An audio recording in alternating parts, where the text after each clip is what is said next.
What is going on, guys? Carter here with Edge Mindset. I've got a bit of a show and tell for you guys. We're going to look at this Mosier knives horror business.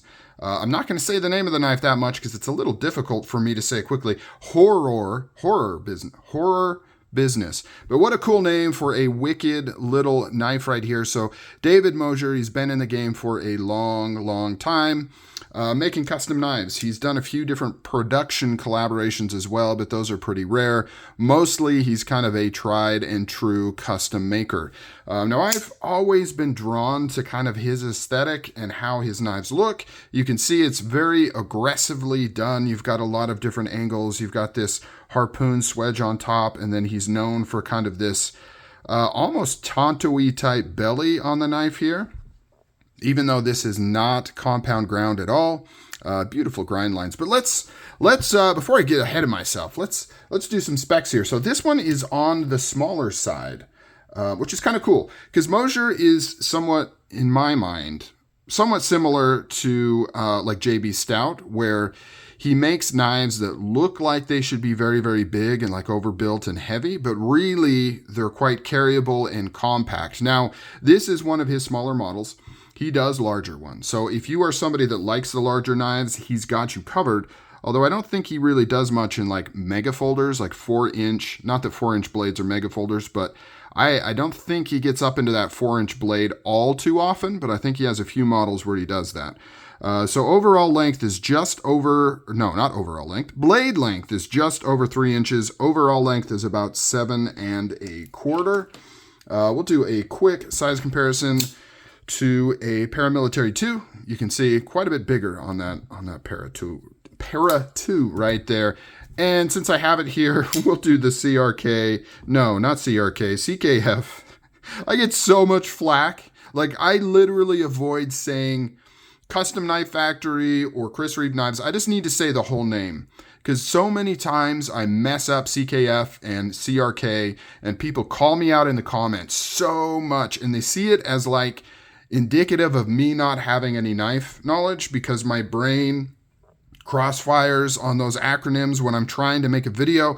You got to remember, like, I shoot my videos essentially live. And so there's a little bit of stress and pressure as I'm talking. I'm thinking about a lot of things. I'm thinking about, like, what am I going to move on to next? All right, I'm going to do a wait. How do I fill in this dead space? I got to keep talking. And yeah, sometimes my brain and my mouth get disconnected. So sorry for the little tangent there. I'm just going to say Custom Knife Factory. I'm not going to say the acronyms on that anymore because I always mess it up. Here it is next to a Medford Knife and Tool Genesis. There's the full name for you. Kind of comparable. A little bit shorter of a blade. Medford is known for their handle to blade ratio at the detriment of some other things. Let's do a weight. It's a hefty little guy. I'm going to guess 6 ounces. 5.4, I was off. So not terrible, but for the size of the knife, it is a little bit hefty. And that's because it doesn't have any lightning or anything like that we're so used to on overseas production knives, right? This is a handmade custom knife with big titanium slabs. CPM 154 blade, which he uses very, I almost said exclusively. I don't know if that's true, but he uses it a lot. Here's a little side note. Here's a little fun fact about David Mosier. So his thumb studs have these little kind of divots there, those little rings right there. And so people like to put O-rings on there because they sit in there nice. Now, it doesn't serve a purpose per se. I don't know if some people think it kind of gives better grip on those thumb studs or something, but David hates it. I know somebody online that's friends with David, bought a lot of his stuff.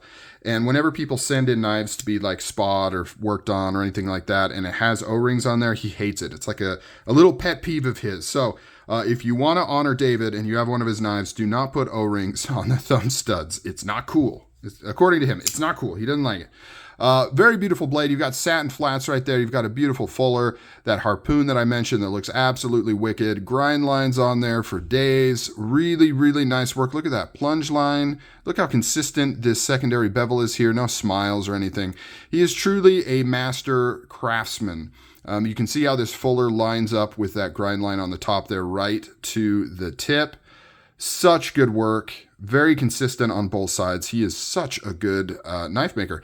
And then the thumb studs here, you can see it has orange peel texture on the thumb stud itself. Nice detail of some handwork there.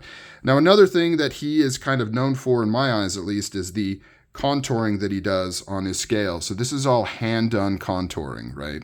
Really, really beautiful. And then he's got this aggressive orange peel. He's also known for doing these kind of design flourishes with these straight lines on here. Not exclusively. Sometimes he has sterile handles, but you'll see things like this quite a bit on his work. Kind of faux pivot collars, right? So it's been milled around there to give it that kind of shiny look, to give it that pivot collar type look. Really nice hardware. I don't know if he has these made or what, but it doesn't scream USA knife maker to me. It screams, you know, custom pivot right there. So that's very, very cool. Because, you know, custom knives are kind of like when you go to a movie, like you're watching a movie and maybe there's something you see in that movie that makes you think of like, how did they do that? How did they shoot that? What was the actor thinking? That must have been an awkward scene, right? It takes you out of the movie and you're kind of thinking about how the thing was made instead of being immersed in the movie. I kind of feel that way about some custom knives. When I see a custom knife and I recognize the hardware as just being on some knife maker website and I know they just bought it and threw it in here, it kind of takes me out of the experience a little bit. And I know that's very like, you know, first world problems and like, you know, rich person stuff. But when you get into custom knives, it's those kind of details that, at least with me, that I pay attention to. Orange peel on this 3D milled titanium pocket clip there. Really, really nice. He doesn't do lock bar inserts or any of that kind of stuff, right? Old school knife making. Very clean. You don't have screws hanging out here or anything like that. Very, very clean. Very, very nice.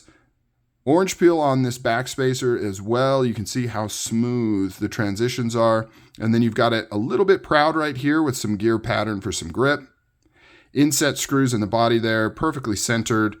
Let's see, what else do I want to talk about on this guy other than the action? So Mosier is known for really snappy action to the point where he kind of has a disclaimer on his website saying he runs his detents very, very stout and crisp, right? And he does that because of that. It's running on bearings, and he tunes, let's see if we can see in here, he tunes his detent ball to be very crisp action. So he actually flattens the top of the ball on purpose. So, and then he keeps the ball itself not pressed in. Now I'm trying to use the right terminology here. So I don't know, we could talk at length about detent balls, but the further in you press it, the less crisp it's going to be until it reaches a certain point, and then it'll go all the way in, which is no good. So he leaves his out quite a bit, which gives it a lot of grab when it goes inside that detent hole, which you can't see because he covers it up, which is nice. But then he flattens the top. So basically what that means is you get a lot of buildup, and then boom, it flies free.